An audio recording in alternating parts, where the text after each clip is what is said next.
Boa noite a todos, sejam todos muito bem-vindos a mais uma edição do programa Jornada ESG, patrocínio da TV Ondas Play. Aqui você vê o que você quer ver. A TV Ondas Play realmente é uma quebra de paradigma do que tem por aí, com a mobilidade e a facilidade de você assistir aonde você quiser, no momento que você quiser. E o Jornada ESG, atendendo aos pedidos aí que a gente recebeu durante a semana, nós vamos fazer aqui nesse início um pupurri, 15 minutos, 20 minutos, o que é o ESG? Onde é que essa história começou? Como é que é isso? Isso vem da onde? Face à grande quantidade de perguntas, né, que a gente tem recebido, pertinente, é um tema razoavelmente novo no Brasil, mas muito antigo no resto do mundo, como vocês vão ver. Eu peguei um pouco das apresentações que eu faço normalmente nas minhas consultorias para os meus clientes, peguei alguns slides e juntei para que possa fazer essa pequena apresentação. Depois nós vamos ter um entrevistado, que é o Rodolfo Buglione, que é muito conceituado no estado de São Paulo, um cara muito experiente, diretor da Modelo Consultoria, especializada em gestão empresarial, com uma bagagem gigantesca na indústria farmacêutica, e traz uma outra visão. Para vocês verem, nós tivemos aqui com a Andréa Lopes na semana passada da Firjan, agora nós vamos ter um especialista do setor farmacêutico, para você ver como o ESG comporta, abriga todas essas variedades de especificidades de cadeia de produtos, suprimentos e serviços. Então, sem mais delongas, vamos lá. Coloca aí o William na tela, por favor. Tá.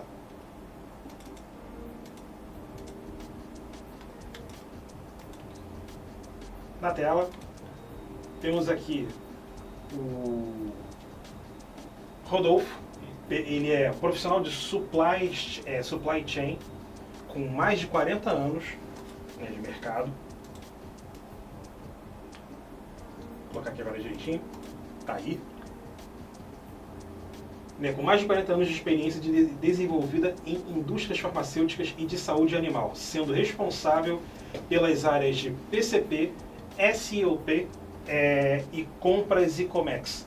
Ele tem a carreira construída em empresas nacionais e multinacionais como a Syntex, Mirial, Medley e Sanofi, da Zambon, Celera Pharma e Natulab. Ele tem a graduação em administração de empresas, pós-graduado em gestão empresarial e cursos complementares de desenvolvimento e aperfeiçoamento em entidades de renome e Fundação Vanzolini Falcone e Fundação Dom Cabral de Sauber School. Então, vocês viram aí, tem uma avant-première aí de quem é o nosso entrevistado de hoje, né? Fera. Então, a gente tem essa facilidade, essa condição. Depois da entrevista com o Rodolfo, nós vamos ter uma pequena sonora feita pela equipe na Rio Innovation Week, que a cidade de Maricá estava lá em destaque. Então, a gente tem uma pequena entrevista aí para apresentar, depois as nossas considerações finais. Vamos, então, para a apresentação do ESG em 15 minutos. Na tela. Então, como eu prometi a vocês, ESG em 15 minutos. Começo aqui esses são os top 10 riscos que o Fórum Econômico de Davos, que ocorreu em fevereiro, março desse ano, na Suíça, estabeleceu como os 10 maiores riscos dos próximos 10 anos para todo o planeta. E aí você vê do lado direito, né, dos 10 riscos mais importantes, os top 10, né, riscos 2023, 60% deles são relacionados à questão ambiental. Então a gente tem ali perda de diversidade, desastres naturais, crises de recursos naturais, incidentes de danos ambientais em larga escala, tivemos grandes aqui no Brasil, infelizmente, nas últimas décadas, falha adaptação às mudanças climáticas, enfim, 60% do que a gente vai enfrentar, que está por vir nos próximos 10 anos, tem ligação com esses temas. E aí você tem aqui uma enxurrada, uma verdadeira enxurrada na mídia sobre questões, problemas, discussões sobre a questão ESG, seja no Brasil, na Europa, nos Estados Unidos, o ESG batendo em todas as portas de forma indiscriminada, em todas as indústrias, de todos os tamanhos, todos os tipos e das mais variadas possíveis. Então, vocês viram aqui, nós já tivemos o Sérgio do BTG Pactual, Gil Denora da Fundação Acefaz, tivemos dois especialistas de diversidade da Forol, tivemos da Tecnosolo, o José, estamos agora com o Rodolfo da indústria farmacêutica, ou seja, o ESG, a Andréia da Firjan, o Humberto como psicólogo renomado na questão de assédio, né, e coaching de executivos, para você ver como é que esse guarda-chuva ESG abarca tudo isso. Mas afinal, o que é esse negócio ESG? Próximo slide, por favor. Então, a gente começa na origem do ESG. Isso é um assunto que não é muito dito, né?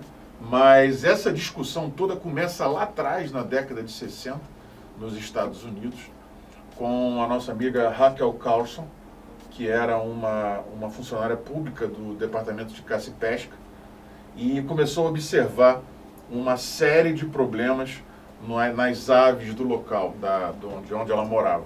De cada 4 ovos de passarinhos, 3 deles, pelo menos, tinham a casca extremamente mole e gerava perdas significativas. A fauna foi tremendamente abalada por isso, ela começou a pesquisar e aí descobriu uma relação muito grave com a questão de DDT. Na época era aplicado em larga escala. E aí começou-se uma grande discussão nesse processo. Ela lançou um livro chamado Silent Spring, que é a Primavera Silenciosa. Esse livro gerou uma discussão gigantesca nos Estados Unidos. Dizem até que ele foi o precursor da formação da EPA, né? Então EPA, né? Environmental Protective Agency, que era a Agência de Proteção Ambiental Americana, onde ela relata tudo que ela viu da pesquisa dela e essa discussão com o DDT. O DDT era uma questão tão séria nos Estados Unidos nessa época, que ele era usado... Volta mais um, por favor. Tem um slide aí, dá um clique só. Ah, então passou. Era tão sério que ele era usado até para formigamento, para tirar piolho das pessoas. Então ela começou a estudar isso e descobriu toda essa cadeia nociva, gerando a interrupção da aplicação do DDT. E daí começou essa conscientização de uma forma muito forte nos Estados Unidos. A SEC, que é a Security Exchange Commission, SEC, americana, que equivale à nossa CVM aqui, começou a recomendar já na década de 60.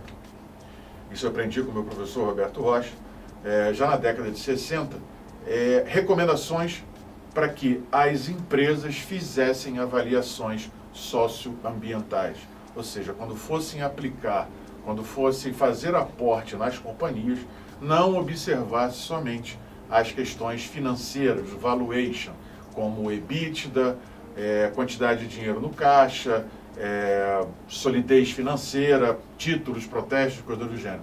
Olhasse também a questão socioambiental. Isso na década de 60 nos Estados Unidos. Lá se vão aí mais de 60 anos nessa história. Então, não se falava de ESG, obviamente, mas essa questão toda de identificação, métricas, estudo relacionado a investimento, uma vez que a Security Exchange Commission, que era a CVM, começou a recomendar isso, começa a ter o fio, o elan, que liga aqueles eventos lá da década de 60 para o que nós estamos vivendo aqui agora. Próximo, por favor. Então, voltando, passou. Aí. Esse é um gráfico bem simples, mostrando a evolução de tudo que aconteceu de 1999 para cá, vamos dizer assim, né, nos últimos 23 anos. Isso vai muito mais para trás, a gente aborda isso de uma forma mais detalhada, mas aqui é só para que se tenha uma ideia de aonde apareceu o ESG nessa história. Então, em 99, é estabelecida a Força-Tarefa sobre Governança Corporativa, os princípios de governança do OCDE, não é? A partir daí, há um pacto global na década de 2000, que é a iniciativa voluntária da ONU para a adoção de medidas para apoiar todos os objetivos que ela tinha. Em paralelo a isso, aparece o CDP, que é o Carbon Disclosure Project, que é uma plataforma global para divulgação para investidores de informações socioambientais, não é?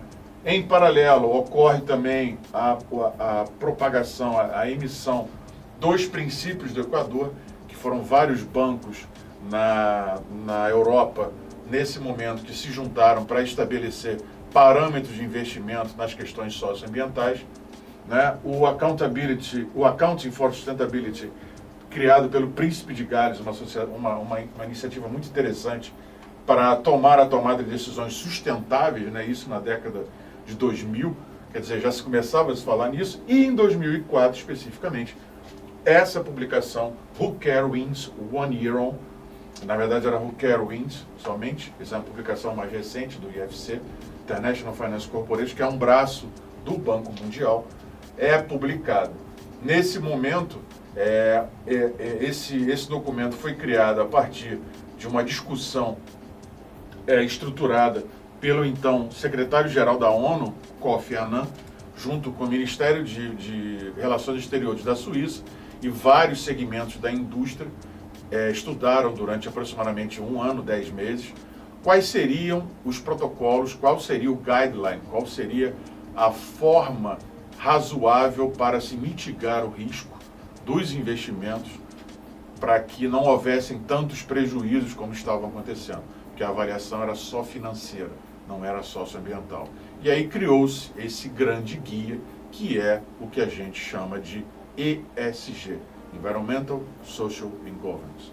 Então o ESG surge naquele momento para diminuir a subjetividade e avaliar de uma forma muito mais assertiva e precisa o risco socioambiental dos projetos. Com a evolução do tempo ele foi se modificando, tornou-se hoje uma grande ferramenta de gestão, mas a essência dele é criação do mercado financeiro, pela demanda de investimentos. Próximo, por favor. Aqui só um resumo do que seria hoje, o que temos hoje, as principais legislações brasileiras sobre ESG. Pô, Carlos, mas já tem lei sobre ESG? Já, e não é de agora. Todas eu separei aqui, então você vê, elas têm relação com o Banco Europeu e o SEC, que é a CVM americana, que é o Securities Exchange Commission. Então você tem resoluções do Banco Central, que é a 139, que fala sobre relatórios de riscos e oportunidades. O Conselho Monetário Nacional, que está dentro do Bacen também. A Ambima, que é uma associação brasileira de investidores do mercado, não me lembro agora o que é, financeiro, se não me engano. Febraban, que é a Federação Brasileira de Bancos. A própria CVM e a SUSEP também, que é a Superintendência de Seguros, né? Então você vê que todas elas têm essa questão. E aqui eu faço uma provocação para você que está nos assistindo aí, né? Porque o ESG evolui disso, e puxando para a questão social. Você já foi liderada por alguma mulher preta? Você já teve alguma chefe mulher preta? Nas salas de aula que você frequentou, havia pessoas com deficiência como professores? Alguém teve um professor com deficiência lá na adolescência e infância? E no seu círculo de amizades, existem pessoas trans? Por que eu estou fazendo essa provocação? O ESG fala muito disso, dessa questão de inclusão e equidade também. Ou seja, se a gente não tratar todos de forma humana, como eu gosto muito de falar, a gente vai viver numa sociedade separadas em guetos. E aí não funciona para ninguém. Continuando na provocação, essa senhora, Verna Myers, tem uma das frases mais bacanas que eu conheço para falar de diversidade, que é: diversidade é convidar para a festa, inclusão é chamar para dançar. De nada adianta você ter na sua empresa cadeirantes, pessoas negras, pretas e outras mais, se você não as inclui efetivamente, não as chama para participar, não as convida para dançar. Não funciona. Só para cumprir cota é melhor que você não tenha. E aí, por onde se começa essa jornada do ESG? Né? Por onde é que a gente começa com isso? Tudo começa pela materialidade do negócio. O que é a materialidade do negócio? O que é material para o negócio? O que é um risco que é inerente do seu negócio? Pode ser por outro ou não, mas é do seu negócio. Se você não identificar isso, fica muito difícil de você dar esse start. Então, o caminho começa exatamente por ali. São reflexões que a empresa tem que fazer. E a partir dessas reflexões, dessas análises, dessas discussões, surge o que a gente chama de matriz de materialidade, que é mais ou menos essa aqui, essa da Danone, né, Impact Danone Business Success. Então, você vê que ela coloca aqui, considerando as áreas de Social Supply Chain Governance do planeta, né, o meio ambiente, e nutrição e saúde, você vê que tem os graus de importância, o que é mais crítico, o que é mais importante, o que vai ser tratado agora, o que vai ser tratado depois. Sem esse mapa, fica difícil você saber por onde vai começar. E aí você perde dinheiro, perde recursos, gasta o que não tem e, no final das contas, você acha que o ESG não funciona de nada. E, na verdade, ajuda muito. O que falta realmente é um caminho, para onde eu vou, como eu vou seguir. Aqui um exemplo de maturidade ESG, onde você vê aí como pode ser feito isso, considerando as percentuais. E aqui a provocação, na verdade, do que é o ESG, né? Ele não é desenvolvimento sustentável, não é sustentabilidade, não é responsabilidade social, não é compliance e não é um pouco de cada. Ele é a avaliação do risco financeiro. E aí vem a outra pergunta, eu já te dou a resposta. Quem criou o ESG? Foi o bolso, exatamente, o bolso. Como eu mostrei para vocês antes, foi o mercado financeiro que pressionou demais toda essa questão e aí ele foi criado justamente para atender essa demanda. Resumindo, o ESG coloca os critérios de desempenho financeiro e não financeiro em condições de igualdade, é uma avaliação de risco financeiro do negócio, dos eixos de governança, social e tal. E aí como é que eu faço para que essas letrinhas funcionem sincronizadas, o ESG? Aí é o que a gente chama de C do ESG. Pô, mas ESG não tem C? Tem. Esse C aí é o de colaboração, é de comportamento, é de cultura, né? E propósito também, que é o que a gente vai falar logo a seguir, rapidinho, para não estourar o tempo. Antes, um livro que eu gosto muito, que é o da Alice no País das Maravilhas. Nesse momento, exatamente quando ela passa pelo gato na estrada e pergunta assim, para onde vai esse caminho? E aí o gato responde para ela, para onde você quer ir?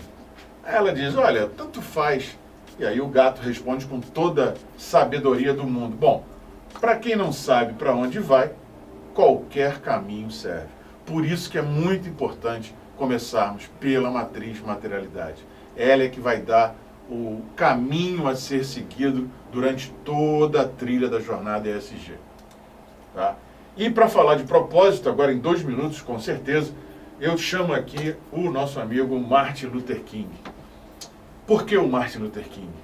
Porque em agosto de 1963, ele conseguiu reunir nada mais, nada menos, de que 250 mil pessoas 250 mil pessoas no monumento ao Washington, na cidade de Washington, né, nos Estados Unidos. 250 mil pessoas. Como é que ele fez isso? Lembrando que ele não tinha WhatsApp, ele não tinha Facebook, ele não tinha Twitter, não tinha nada disso. Nem esse telefone celular tinha, era telefone aquele discado. Para quem é mais novo não tem nem ideia do que eu estou falando. É o telefone discado com fio. Então, ele conseguiu reunir 250 mil pessoas. Para quê? Para ouvi-lo? Quantos dessas 250 mil pessoas você acha que foram lá para ouvi-lo?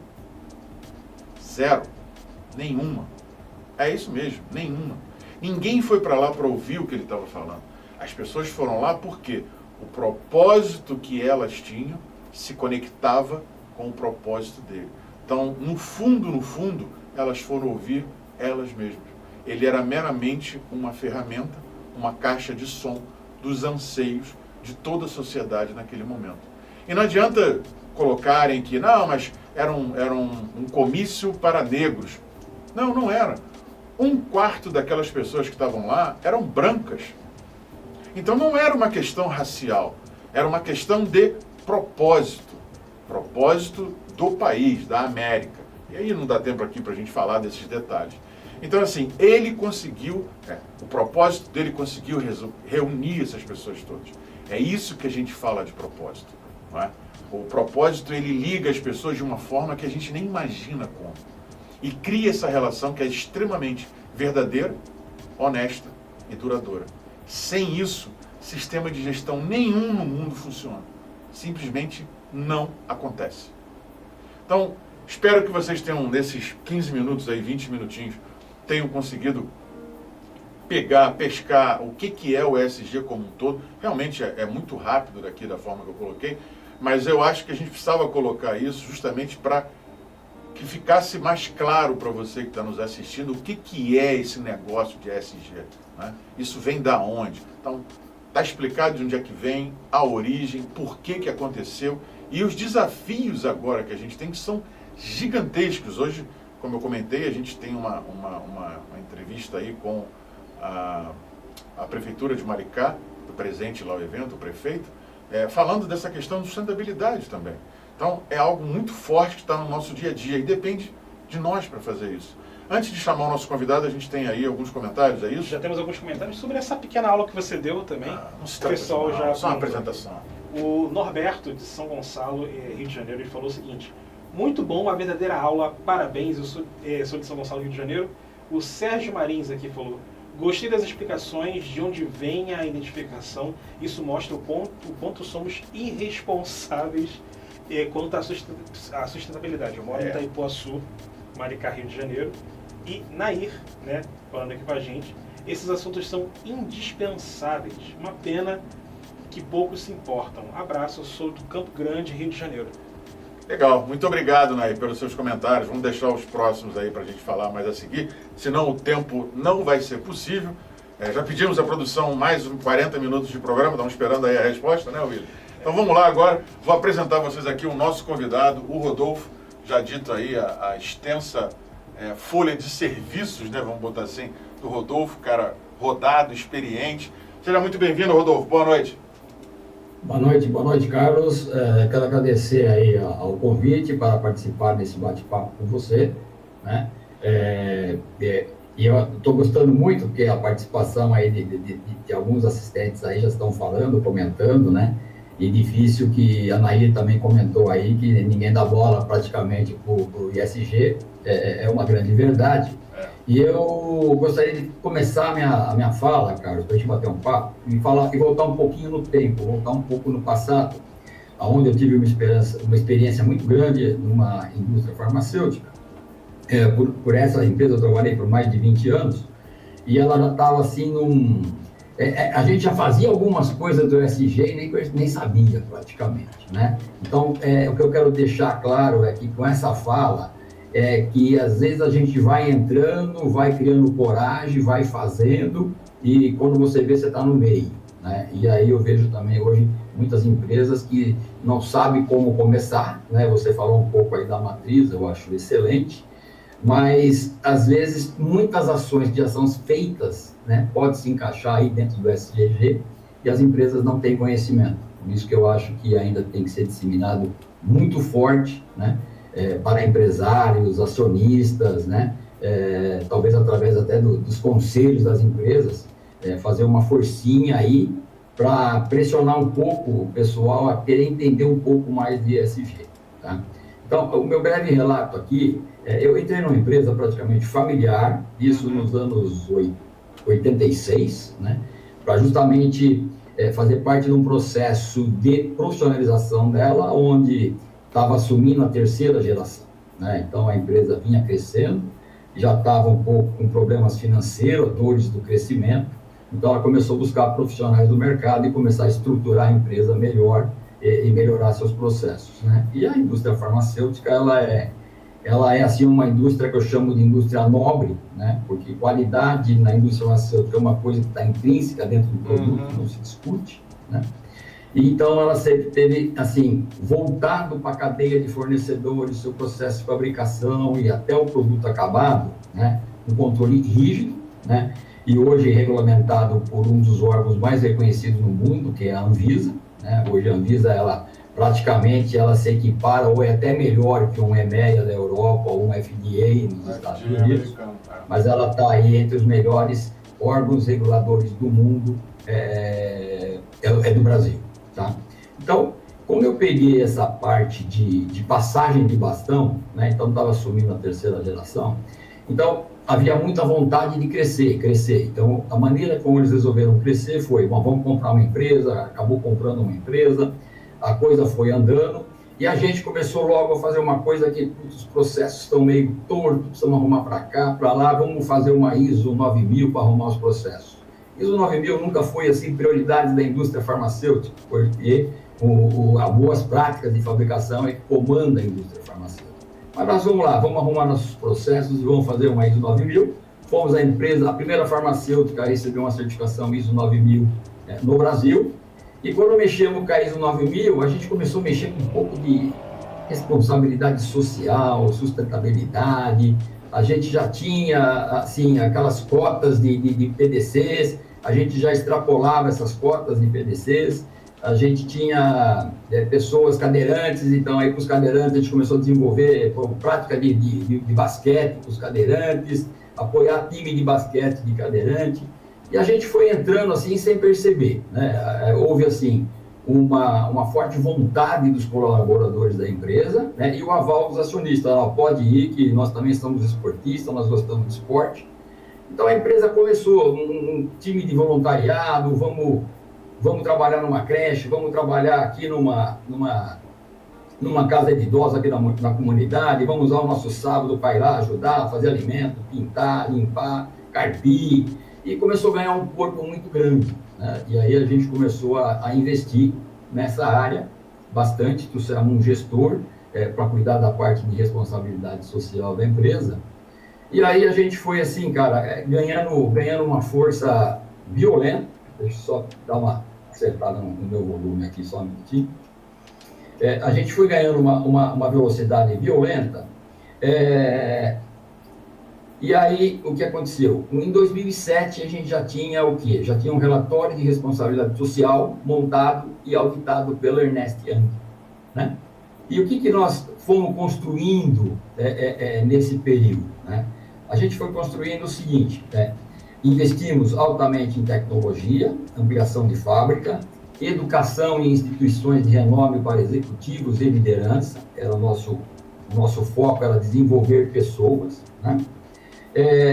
E aí, o embrião todo foi assim, o modelo de começar a cuidar de colaboradores e comunidade e de uma iniciativa entre colaborador e acionista, os donos da empresa, tá? Então, após a fundação desse voluntariado, a gente começou a fazer o seguinte, espera aí, nós vamos fazer uma usina aqui para a gente começar a tratar os resíduos nossos, esse impacto nos nossos resíduos. Então, começamos a trabalhar os resíduos, descaracterizar os resíduos, o que era possível ser reciclado e mandado para reciclado era, o que não era, que tinha que ser incinerado, a gente mandava incinerar, né?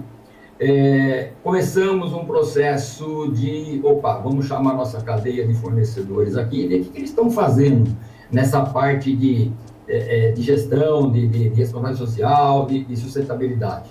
Por quê? Nós começamos a colocar em nosso questionário de qualificação e requalificação de fornecedores, isso por volta de 2003, 2004, alguns itens de sustentabilidade e de responsabilidade social.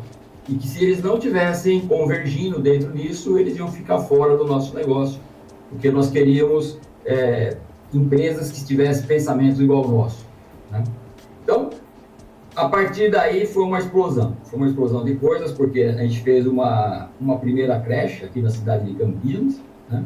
Uma creche que ela virou uma creche um convênio com a prefeitura, e ela virou um case muito grande, porque era uma creche que foi feita para filhos de colaboradores e pegava desde bebezinho, após nascido, quando a mãe voltava de uma licença maternidade, pegava e a criança ficava até os 7 anos de idade, quando ele ia sair e ia para o primeiro ano. Só que tinha uma coisa importante, também nessa creche estavam crianças da comunidade, então tinha uma mescla de crianças de colaboradores e crianças da comunidade onde a gente estava instalados.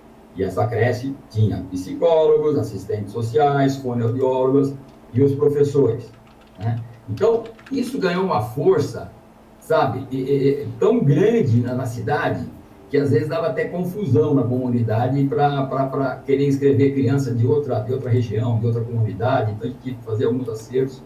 Mas foi um negócio assim, cara, de sair jornal, entrevista em televisão, foi uma coisa maravilhosa. Interessante você falar tudo isso, agora a gente tem a questão do capitalismo consciente, né? Está cada vez mais exato, por quê?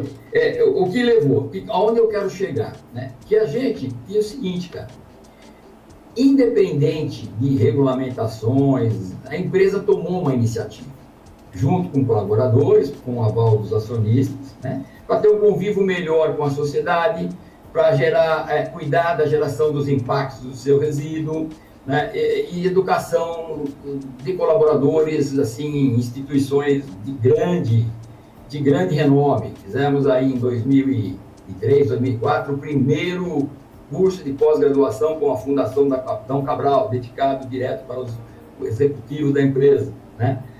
E aí, o que para mim ficou claro, né? O capitalismo selvagem, que a gente está vendo hoje, muito forte, ele está atropelando tudo isso, né? O capitalismo selvagem, ele quer o ganho dele, ele quer o ganho exclusivo dele. Ele não olha muito a cadeia, ele estrangula a cadeia em preço, né? É sempre o mais com o menos, sempre o mais com o menos. Então, o que eu concluo nesse primeiro pedaço de fala? É que, assim, eu acho que foi um ato de coragem entre acionistas e colaboradores, que veio trazer essa empresa para onde ela trouxe, né? Só para você ter uma ideia da amplitude do trabalho que foi feito lá a nível de governança. Quando eu entrei lá, nós éramos 189 funcionários, quando uma Big Pharma, foi a Sanofi que comprou a gente em 2009, nós estávamos com 2.350 funcionários, 2 plantas, e todo ano com festas de orgulho de pertencer, treinamentos, comemorações, qualquer conquista de 1% de market share era passado para todos os colaboradores e tinha uma grande vibração, uma espiral positiva. Então, a Sanofi comprou, manteve a marca, quer dizer, não trocou a marca da empresa e continuou. E era uma marca bastante reconhecida pela classe médica e até pelos pacientes. Ok? Então, teve um resultado bom para os acionistas, porque eles acabaram vendendo a empresa, entraram nos novos negócios depois, né? Mas foi um case de sucesso mesmo, que eu participei com muito orgulho, né? Então, o que eu acho que dá para pensar, Carlos, e todos os ouvintes, é o seguinte: dá para se ganhar dinheiro, dá para os acionistas ganhar dinheiro, dá para harmonizar esses ganhos com todas as partes interessadas, sem praticar o capitalismo selvagem, né? O capitalismo selvagem, a ganância leva sempre alguém perder, alguém perde nesse jogo, para outro sobreviver, para outro ficar maior. Então, só para você ter uma ideia, nós temos 2 dados aqui que são bastante interessantes, né? E eu vi um trabalho, um levantamento, de que os 26 indivíduos mais ricos do mundo, eles detêm a riqueza de 3,8 bilhões dos mais pobres. O que representa o quê? 26 pessoas detêm a riqueza de 50% da humanidade, tá?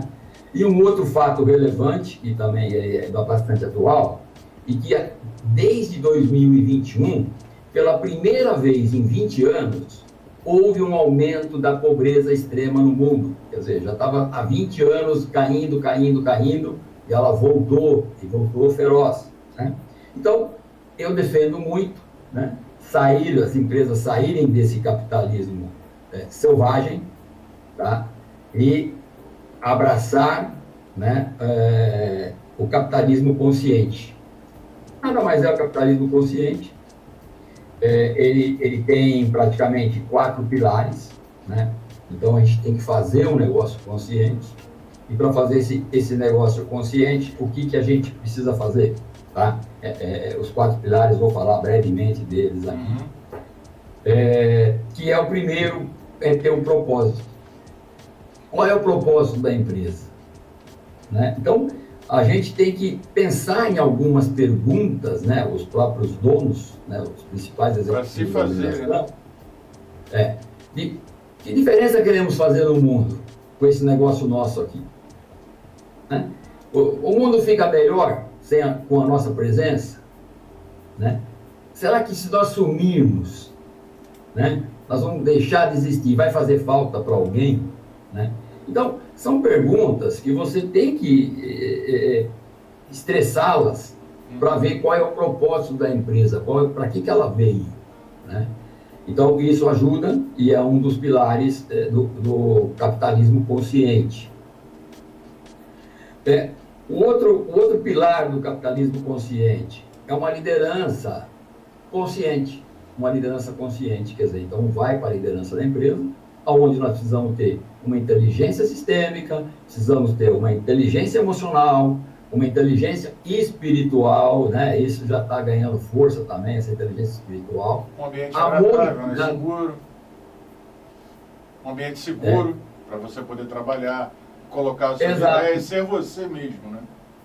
Exatamente. Liderança servidora, quer dizer, colaborativamente. Uma empresa hoje não dá mais para ter silos e o chefe, eu que mando, eu que faço, aqui ninguém mexe. Quer dizer, isso não existe mais nas organizações. Quer dizer, quem está aí está fadado a assumir no mercado. Né?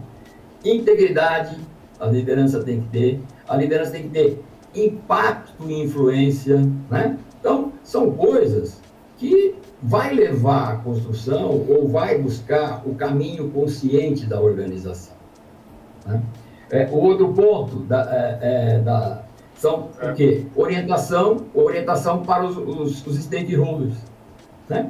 Então, qual que é? O que eu tenho que fazer? Mapear quem são meus stakeholders da empresa, fazer uma avaliação inicial de como a sua empresa se relaciona com eles e como deveríamos relacionar, identificar a necessidade que eles têm, alinhar decisões, práticas de gestão ao propósito, a todas as necessidades dos servidores. Você foi muito feliz aí em falar onde nasceu a ESG, né, na parte financeira. É lógico, todos os investidores, os maiores investidores mundiais, eles querem saber onde eles vão pôr o dinheiro. Então, vão pôr o dinheiro aí, o dinheiro vai sumir, né? Então, hoje eles estão exigindo muito. Quer dizer, então, eu vejo, Carlos, que a gente deu um passo e não dá para voltar para trás mais. Não, né? Não muda mais. É o que eu costumo dizer que... Não existe isso. Não existe isso. É o modus operandi do século XXI. Isso não vai mudar. Exato. Então, a hora que a gente definir o propósito, o que nós temos que fazer? Nós vamos ter que comunicar essa proposta de valor nossa, esse posicionamento. Né? E aí, o que vai acontecer com a organização? Ela vai começar a criar uma cultura de consciência, uma cultura consciente. Confiança, isso aí coloca tempo, né? Exatamente. Responsabilidade, cuidado, transparência, integridade, lealdade, equidade, né? Então, você tem tudo aqui desses 4 pilares, material para você seguir um caminho mais consciente. Por quê? Já está claro para todo mundo, o planeta não vai aguentar. O planeta já não suporta. Hoje nós já precisaríamos de 1,75 planeta para dar conta de todo esse povo que está aqui, dessa humanidade toda, do que precisa no dia a dia. Né? Exatamente. Muito bem colocado, Rodolfo. Todas essas colocações que você colocou está extremamente alinhado com o que nós falamos aqui há pouco, na abertura, né? A contextualização. Eu acrescento também a questão o propósito tem essa marca indelével, uma marca muito forte nas companhias. Está aí os exemplos dos mais variados tipos. O capitalismo consciente nada mais é que um reforço, né? E tem outros dados também, mas uma ratificação nesse processo inteiro. A gente tem aqui alguns comentários ainda. Vamos deixar mais para o final, beleza. Só um instantinho, Rodolfo, nós vamos colocar agora aqui então ligando com essa pauta da consciência, né, do capitalismo consciente, ou seja, do que a sociedade organizada pode fazer para isso. Lembrando que na última edição agora, 6ª edição do Guia Prático, o Guia de Boas Práticas de Governança emitidos pelo Instituto Brasileiro de Governança Corporativa, foi-se acrescentado um 6º pilar, justamente de sustentabilidade. E tem uma palavra lá que eu gosto muito de destacar, que é interdependência, ou seja, a sociedade e a empresa são interdependentes um do outro. É uma via de duas mãos, vai e volta. Então, vamos ver agora o que a Prefeitura de Maricá colocou lá. Antes de qualquer coisa, eu vou entrar aqui para só explicar, dar um contexto antes aqui, que a Prefeitura de Maricá ela lançou hoje, no Innovation Week, o Mumbuca Verde, né?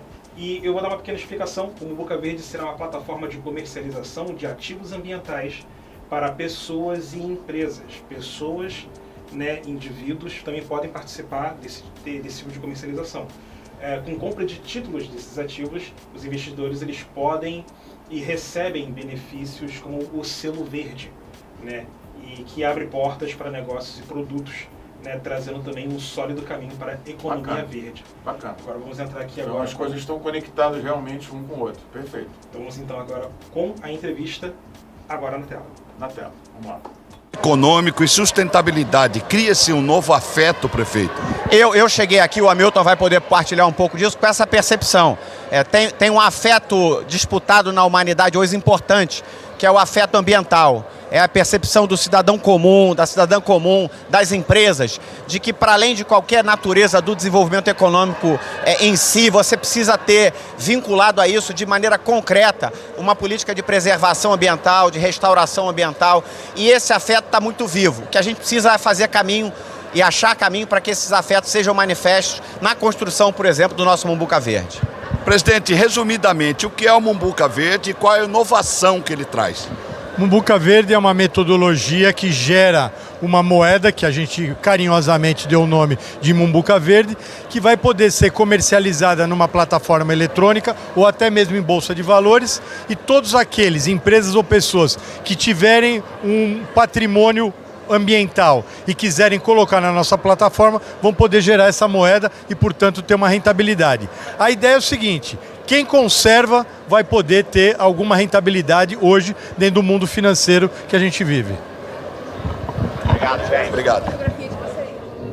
Então, tá aí, isso não foi combinado, você vê como é que essa questão toda do capitalismo consciente permeia, né, é transversal a tudo que a gente está conversando aqui com o Rodolfo. Nós já conversamos ontem com todos os entrevistados que nós tivemos, desde a Gildenora lá atrás, que era ainda presidente do Conselho de Administração da Fundação Cefaz, do Ministério da Economia, do Ministério da Fazenda, perdão. Então, assim, uma instituição sem fins lucrativos que adota as práticas ESG. Então, para você ver como essas práticas vão evoluindo e isso vai tomando um corpo, né? E só temos a ganhar nesse processo. Vamos lá agora para nossas considerações finais, Rodolfo, por favor, 2 minutos. Ok, bom, para concluir, eu acho que é o seguinte, um conselho para os conselheiros das empresas, né, que é o seguinte: eles têm um papel gigante em abraçar o ESG, né, orientar, desmistificar o tema junto aos acionistas e executivos de pequenas e médias empresas, né?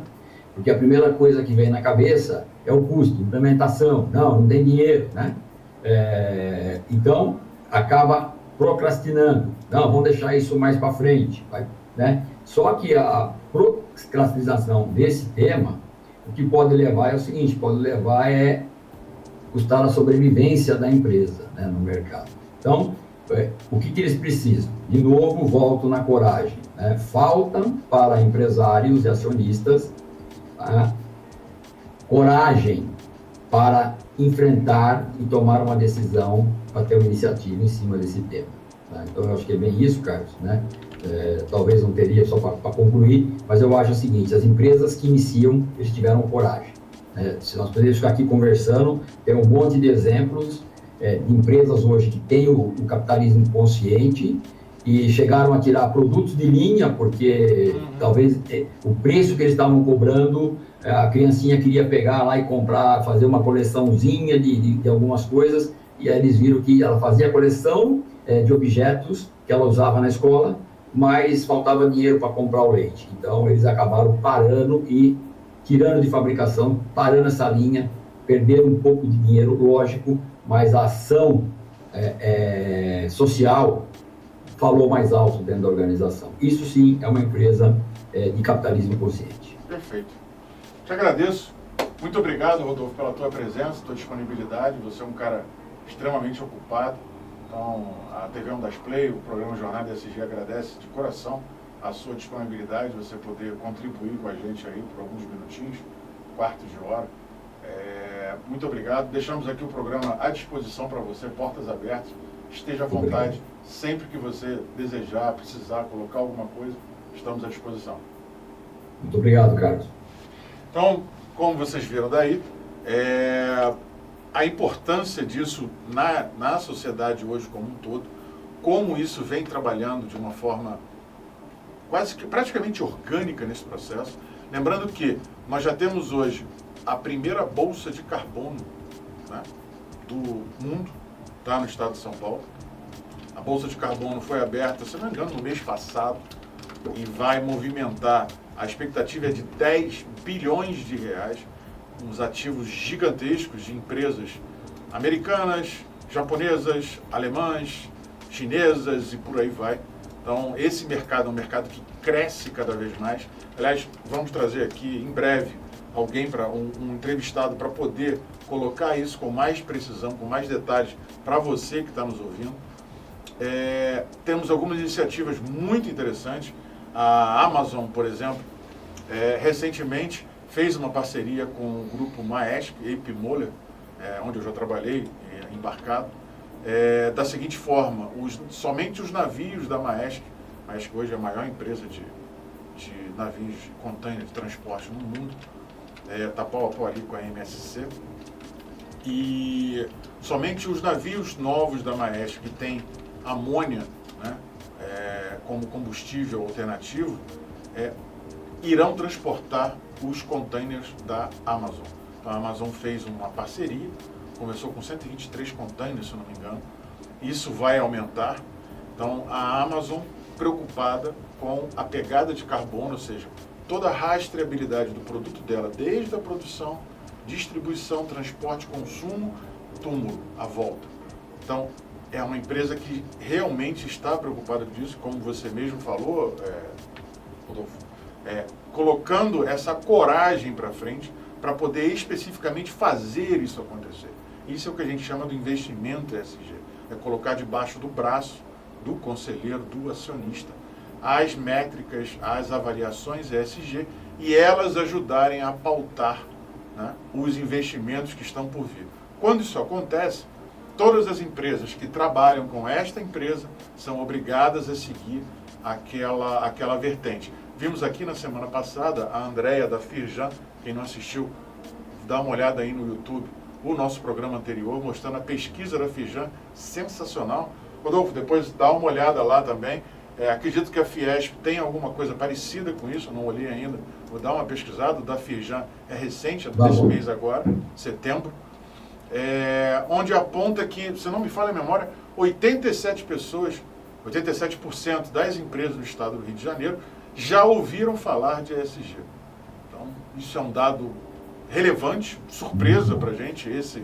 Ouviu falar, não quer dizer que sabe, ouviu falar, já é alguma coisa. Então, a gente já largou na frente de alguma forma nesse processo. Então, tem várias outras coisas acontecendo ao mesmo tempo. Na minha coluna do jornal DR1, que vai ao ar agora sábado, eu falo justamente da contabilidade verde. Chegamos a falar nisso, né, Rodolfo, ainda aqui fora do ar. O que é a contabilidade verde? Por pressão do G20, das grandes bolsas de valores do mundo, que está dentro da IOSCO e outras mais, o mercado financeiro precisava de uma, digamos assim, padronização da divulgação de resultados. Precisava que as informações socioambientais constassem na divulgação de resultados, ou seja, quando a empresa faz aquele balanço e coloca no mercado, normalmente ela bota 98% só de questões financeiras.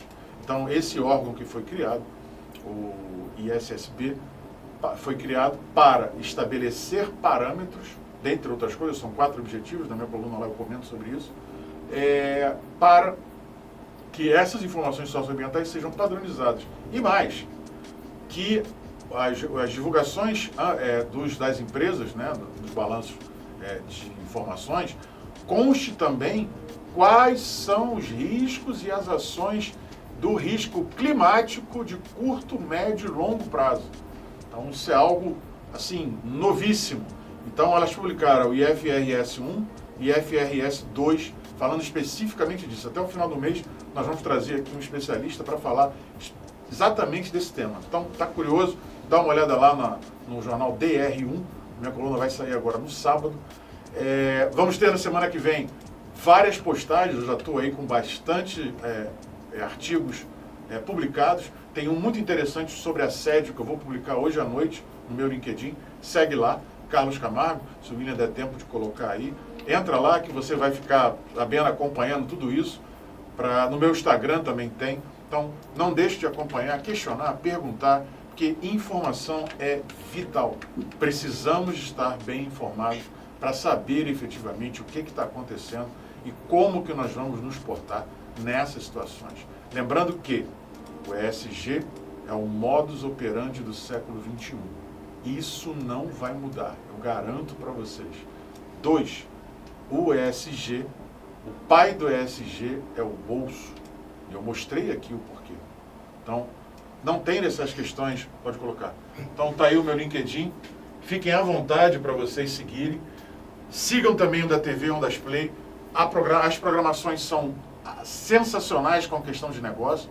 Faço aqui menção ao meu colega Leonardo Rebula, a Fabiana Vaz e a Helenita Pereira, que ontem mesmo falou sobre plantas medicinais. Helenita Pereira, super zen, alto astral, não deixe de assistir. Então, 3 programas que eu recomendo, todos são sensacionais, me perdoem os outros. Tem o Homem do Chicote também. Serginho Total. Serginho Total. Então, assim, a programação da TV Ondas Play é feita de carinho, de gente que dedica o tempo dela para você que está aí. Para que a gente tenha uma relação, crie um relacionamento, uma vivência. Clique, compartilhe, dê o seu like em todos nós.